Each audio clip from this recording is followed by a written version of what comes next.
What is up, guys? So today I want to talk about yesterday. It was a tough day for me yesterday. I seen one of my old buddies who I used to do drugs with, known him for years.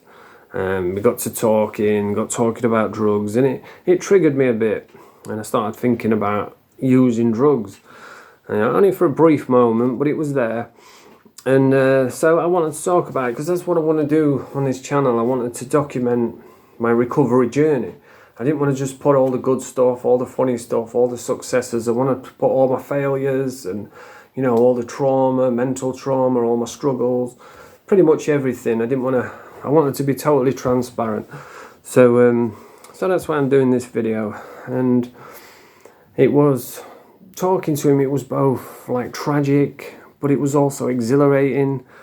And if you don't know what a trigger is, first of all, I had a tough day all round yesterday with the whole Charlie Kirk thing and seeing that little girl, that Ukrainian girl on the train.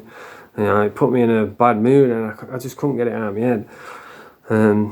And to see this guy and then get triggered on top of that, it was a bit of a tough day.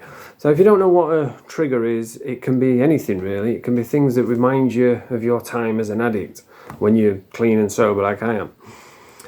And it can be something simple like just making a cup of coffee in the morning. As soon as you pour the coffee in, the smell of the coffee, it puts me right back in a police cell, because every time I get locked up, they'd keep me in the police cells for 1 or 2 days, and then they'd remand me to the court, and they'd take you underneath the court, underneath the police station, and then put you underneath the magistrates. And the group 4 would always say, "Oh, you all right? Do you want a coffee?" They'd make you a coffee.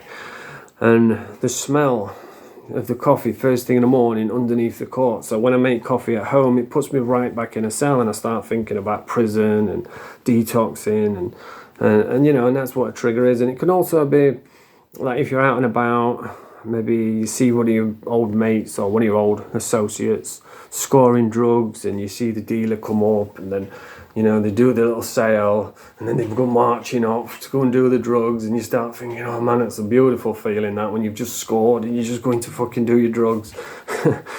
and then you start thinking, trying to justify, well, maybe one more won't hurt, maybe I can just use one more. But you can't. You can never use one more, because it's never one more.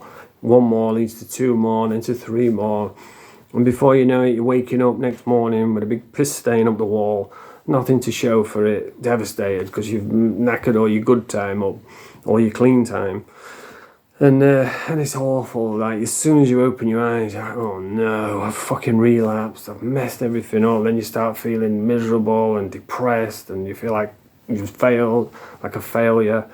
So yeah, triggers can be pretty brutal if you don't know how to navigate them properly. So I was having a tough day yesterday all round, because I couldn't stop thinking. It's a little moth just flew by.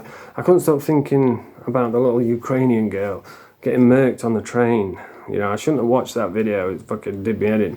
And then I watched the Charlie Kirk thing as well, and watching him flopping forward, I was like, oh man. So I was in a miserable mood, and then seeing all these fucking dorks laughing about it and cheering. They all look the same, don't they? They've all got the big stupid pig rings in the face, in the nose. They've all got a blue hair, and fucking all land whales, fat as out. Always got big stupid glasses on, laughing and joking like it's hilarious. This man's just been executed in front of kids and women, and his family, his friends, and they're laughing. There's one guy cheering in front of the camera, and I swear to God, I just feel like jumping in and just launching his fucking head off. It wound me up. And seeing them laugh, and what we need to do with these, because these dorks, right, they are the meanest people on earth. Trolls are the meanest people on earth. And I think where it stems from, because they're always full of hate, it stems from getting bullied their whole life. They've probably been pushed into lockers, wedged, they probably hate society, and now they've got a platform where they can get back at you, or get back at society. They can hide behind the screen, or they can hide behind the police, and you see them going out like "Free Palestine," screaming racist taunts and spitting and hissing and knocking people's cameras out, because they know nobody can do out about it, and that's why they do it. And what we need to do with these people is hold them accountable. and say, okay, so you think this is funny, do you? You think this is, you know, seeing a man get executed in front of everyone, you think that's something to laugh at? Just dox them. Phone the workplaces up and say, this, you know, this guy you've got working for you here, do you know he thinks it's funny when someone gets executed? And so yeah, I was miserable, but they are starting to do that now, because there's a few news anchors been sacked. One of them was saying, oh yeah, we don't know what's happened, we don't know if it was someone celebrating shooting a gun. Like, what? It's obvious what's fucking happened.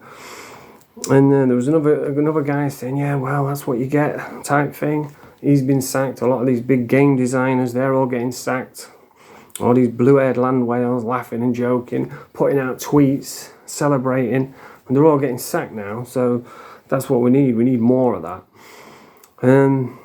But yeah, I was in a bit of a miserable mood, and I couldn't get it out of my head.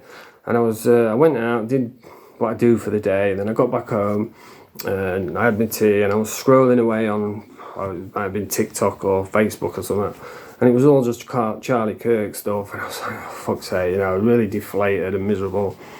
And then I come across, I always laugh when I see it, it's a kid called Devo from Donny. Devo, Donny Soldier, if you'd have never heard of him, he's funny as out.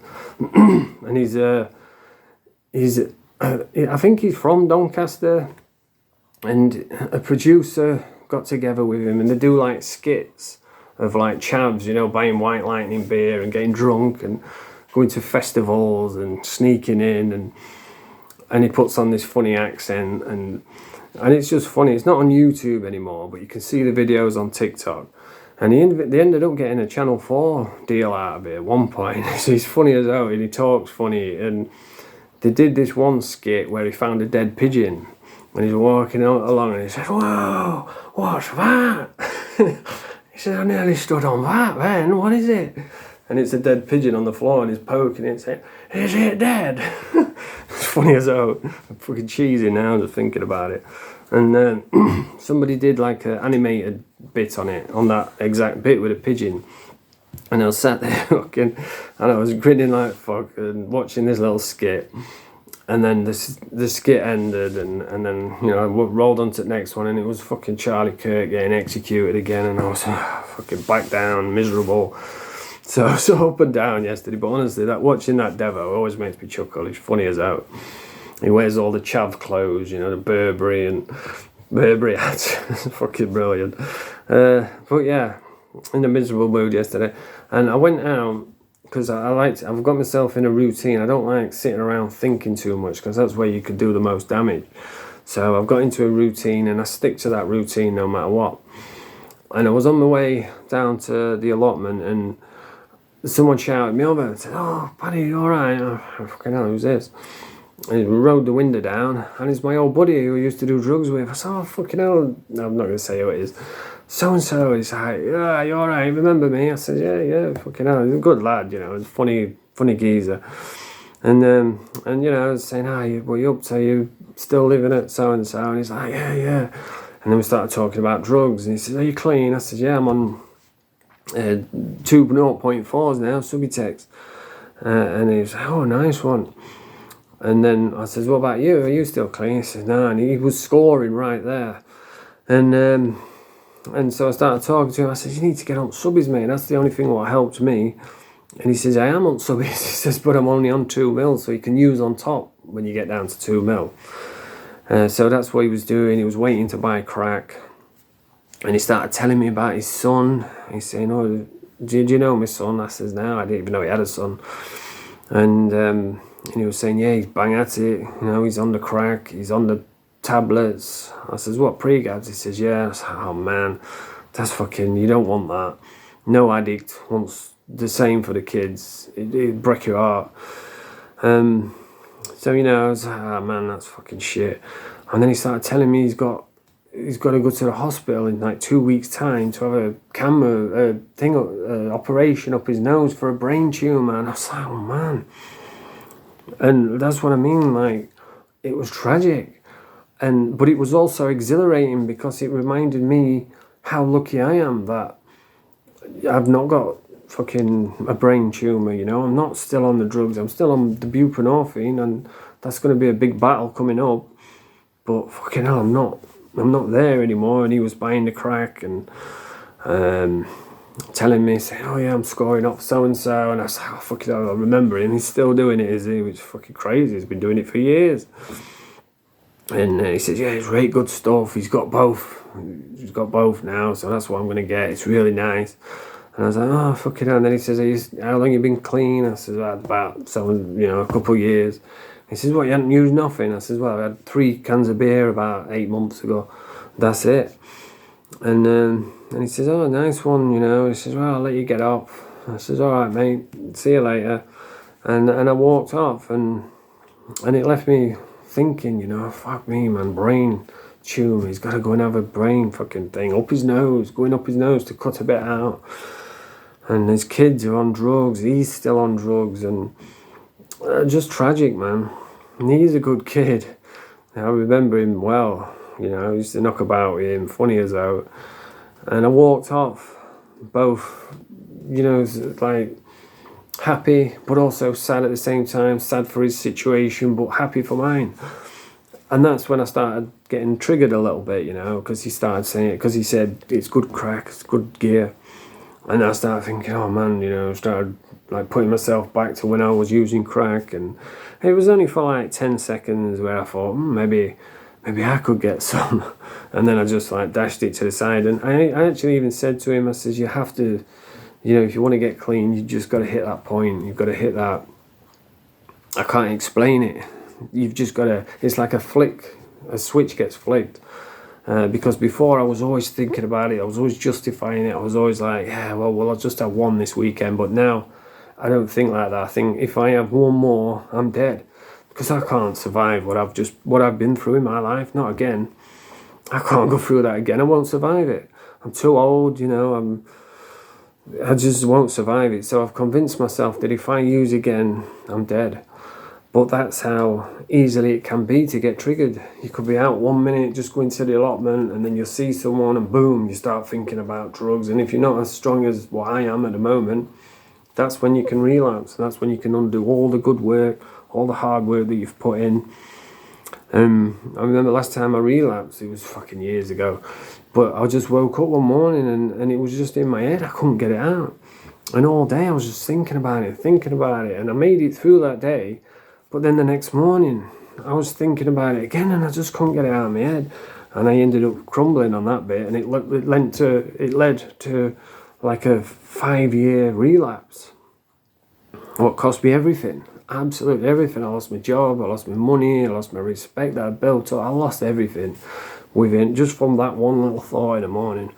So that's how easy it is to relapse. But also, like I say, it was nice because I'm lucky to be where I am. And it was a reminder of that. As tragic as it was for him and his kid, and he's got a fucking brain tumour, I'm just so happy that I've got out of it, touch wood, without any, lasting effects. I'm not saying I'm not going to have some down the road, but I'm really lucky to be where I am at the moment. So yeah, that's what I wanted to talk about today. And this whole thing with fucking people laughing at Charlie getting executed, man, it's fucking disgusting. These people, they're not well. I've never really been into the big far left, far right thing, but one thing I know what I can see, and they're not fucking well, are they? They're just full of hate, and they just want to, I don't know what it is. It's like they're just not mentally well. They need to be in a fucking mental asylum. Not all of them, but there are some that just turn up with a mask on, just fucking like broken sausages. But, the leaders, they're nuts, mate. And don't get involved with that lot, that's what I say. And if people want to say I'm far right, then fucking yeah. I'm as far right away from the far left as I can get. Fucking nutters. But yeah, so that's what a trigger is. It's simple to go out. But you've just got to ride that fucking wave, and I can't explain it. It's just like suddenly like a switch goes off, and now whenever drugs comes into my head, I just don't think about it. It's just like boom, get it out of there, and onwards and upwards. But I know my next big battle is going to be coming off buprenorphine. Not looking forward to that, but I've learned there's no point worrying about stuff until it happens, because it's just it's just unnecessary worrying for nothing. It's not going to change anything. So I'll worry about that when the time comes. But anyway, if you like this video, press the thumbs up. Was it 15 minutes? Hopefully I'll be able to put this one on TikTok. I've been neglecting the TikTok channel really, because my videos are too long. I was going to do a 10-minute video today. I just end up waffling. And TikTok's the best place to do it, because people can actually message me, on there. But anyway, that's the video for today. If you like this video, press the thumbs up, subscribe to the channel. Bonjour.